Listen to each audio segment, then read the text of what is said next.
The film opens to a battered man in winter gear, staring at a large frozen ship, stuck in the sea in front of him.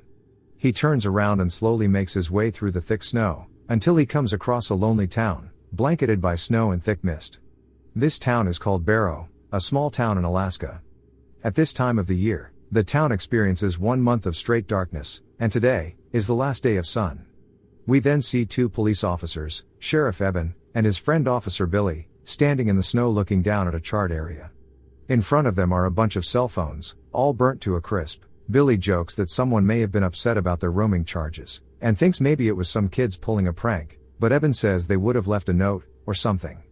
The 2 then stand watching the last sunset go down in the distance, joking about Billy's wife, and we understand that Eben is not so close with his wife either. They then decide to head over to the town sign, and Billy gets out to mark that there are 152 residents staying in the town for the month, while Eben sits and uses his asthma inhaler in the car. Officer Stella, Eben's wife, is doing her final checks of the equipment, and the attendant notes that she left Barrow for last. He asks her to stay, so that he and his wife can try to fix what is happening between her and Eben, but she insists that she has to make it to the airport. In town, we see families saying goodbye to each other, as they head out to catch the last plane out of the airport for the month. At the dog pound, the dogs are going crazy, barking at an unknown figure approaching them. We then hear the dogs yelping, getting slaughtered by someone using a huge knife. Eben and Billy come across a local named Bo, who's fixing his truck. Some oil from the back spills out onto the street, so Eben decides to write him a ticket for it. Bo tries to talk his way out of it, but Eben still gives it to him. As they drive off, Billy tells Eben that he could have just let it go, but Eben says that since Bo lives the furthest from everybody in town, he gave him the ticket to remind him that he's still part of the town. Stella is booking it through the snow, to escape the lockdown and to get away from facing her husband. Out of nowhere, a tractor with drills suddenly crashes into her, totaling her car. The driver makes sure she is okay, but she tells him that she needs to get to the airport. He says that his mother can come out and tow her there, but it won't be fast. Eben drops Billy off at the station and is about to leave, when he gets a call from Stella. He answers and they awkwardly talk to each other. She tells him the situation she's in, and asks if he can pick her up and give her a lift to the airport. Eben had no idea that she was in town and is a little defensive. She tells him that they haven't talked in a while, but they can do so while he drives her. Eben can't, since he got an urgent call, and he asks Billy if he could get Stella. When Billy agrees, Eben makes it clear to Stella, to let him know when she actually does want to talk, and not just a favor. Eben's call leads him to a couple, John and Allie, who are upset upon finding that all the sled dogs have been viciously killed. Eben asks John if maybe he got in a fight recently and pissed someone off, but he hasn't. Eben notices that the dogs were killed recently, and promises to find whoever's responsible. Eben goes back to the police station, where his little brother Jake cures his boredom by playing a game. He tries to get his grandmother Helen to play with him, then tries to get Eben to play with him, but they both decline. Helen tells Eben that while he was out, he got another call, and a clearly exhausted Eben decides to take the call. Billy picks up Stella and they drive out to the airport, but find that she has missed the last flight. Now she's stuck there for the month to her frustration, and doesn't know where she's going to stay. Billy offers to let her stay with his family, and see it as a good opportunity to figure out what went wrong with her relationship with Eben. Stella is not happy with this. Eben's call takes him out to a factory where he meets with Carter and Wilson. When he gets there, they show him that Wilson's helicopter has been destroyed piece by piece, and fed into a grinder, and they have no idea why anyone would do that. Over at the power plant, the attendant, Gus, hears strange creaks and screeches coming from outside, so he goes to investigate. He heads out with his flashlight, and out of the shadows, dark figures circle him, and attack him, savagely ripping his throat open. The strange man from the beginning, is then seen at the diner, where he creepily asks the owner Lucy for alcohol. She says that alcohol is illegal at this time of the month. He then asks for a raw hamburger like any normal person does, but she tells him that the patties are frozen. He gets pissed and grabs her arm, demanding that she gives him what he wants to eat, but then Eben walks in and tells him to let Lucy go. He does, and Eben sits down at the counter next to him. He tells him that they should go outside to talk, but the man won't move. Eben says that he'll force him to go outside, and the man gets up and dares him to try. He feels a gun rest on the back of his head and Stella turns up and tells him to cooperate, or there will be brains to clean. The stranger turns around and tries to lunge at her, but Eben pins him down at the counter and handcuffs him. Stella is obviously turned on by this. She decides to go with Eben and they throw him in the back of Eben's truck and drive him to the police station.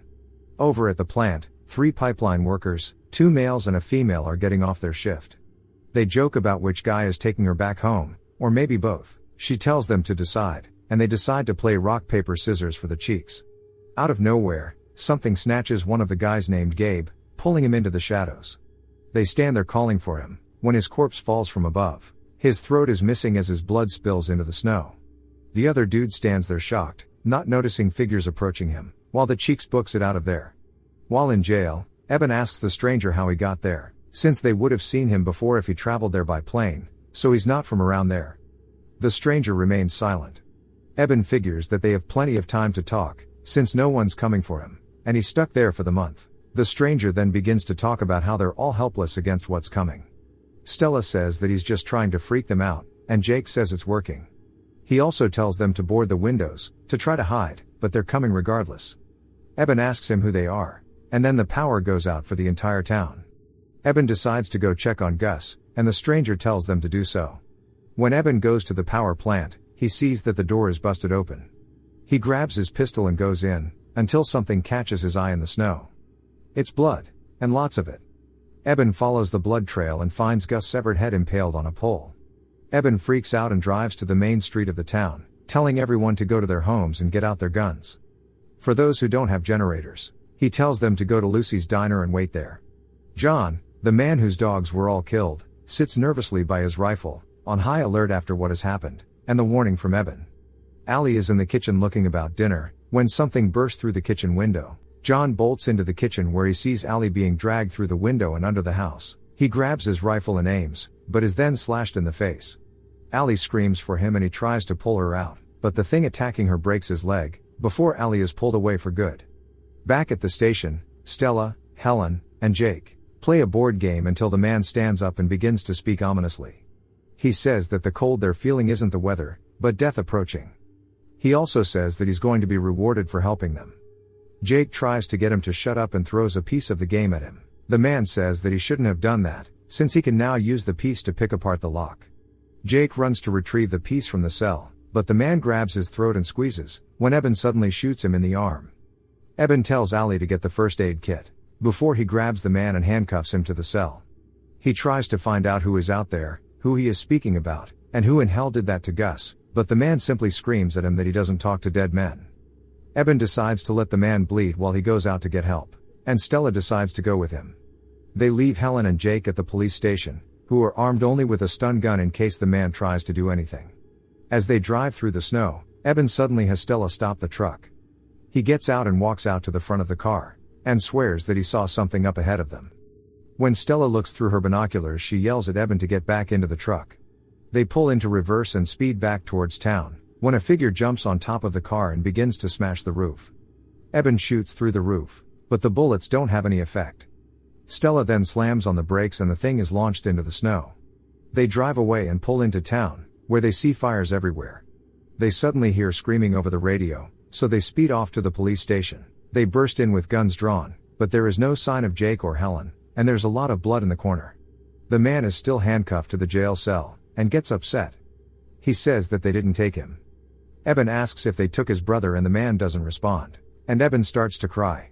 The man urges Eben to kill him, and Eben is about to do it, but Allie snaps him out of it. We then see the dark figures who have been terrorizing the town. They turn out to be some type of vampire-human hybrids, and one who appears to be their leader, Marlowe, is speaking to a large group of vampires in a strange language. He gives them instructions to rip off the heads of their victims, so their food doesn't turn into vampires as well. Denise runs to Lucy's diner along with Carter, Wilson, Wilson's father Isaac, Lucy and Jake, who had survived the attack at the station. They are all in shock, as they try to figure out what the hell those things are. One man thinks that they may be people on drugs, why bullets don't seem to affect them. The vampire leader Marlowe, and his female companion, Iris, attack a couple in their home. The man shoots Marlowe in the chest, but Marlowe doesn't blink. Iris throws the woman to the ground, while Marlowe pins the man to the wall using a fire poker. Marlowe then lets out a blood-curdling scream and all the vampires begin attacking the residents in the open, no longer stalking in the shadows. They pull people from their homes and cars and feed on them, causing chaos all around. Eben and Stella make it back to the diner to check on the folks there. There he sees that Jake has survived and the two hug. Eben ensures that all the doors are locked, and everyone is safe, Before deciding that he needs to find a better hiding place for them, and that he needs to get equipment and traps, anything to slow down the beasts, Stella decides to go with him. They are speeding through the snow when the truck just stops. The vampires have grabbed the truck, begin to raise it into the air. Eben grabs his gun and shoots one of the vampires, but Marlowe shows up and grabs his gun. The vampires flip the truck and try dragging the two out, until a tractor plows into them. Bo has turned up, and Stella and Eben jump into the truck and they drive away, while Marlowe stares intently at them. They locate the boarded-up home of a resident who has left the city, and plan to use his large attic as a hiding spot. The survivors all decide that, for now, they will have to sleep in shifts, and ration the food they have in order to survive. Marlowe goes to the police station and enters the man's cell, who cries upon seeing Marlowe. Marlowe tells him that he's done a good job, but instead of turning him into one of them, he breaks the man's neck. Make sure to subscribe and turn on notifications, so you can watch part 2, and more movies like this. Thanks for watching.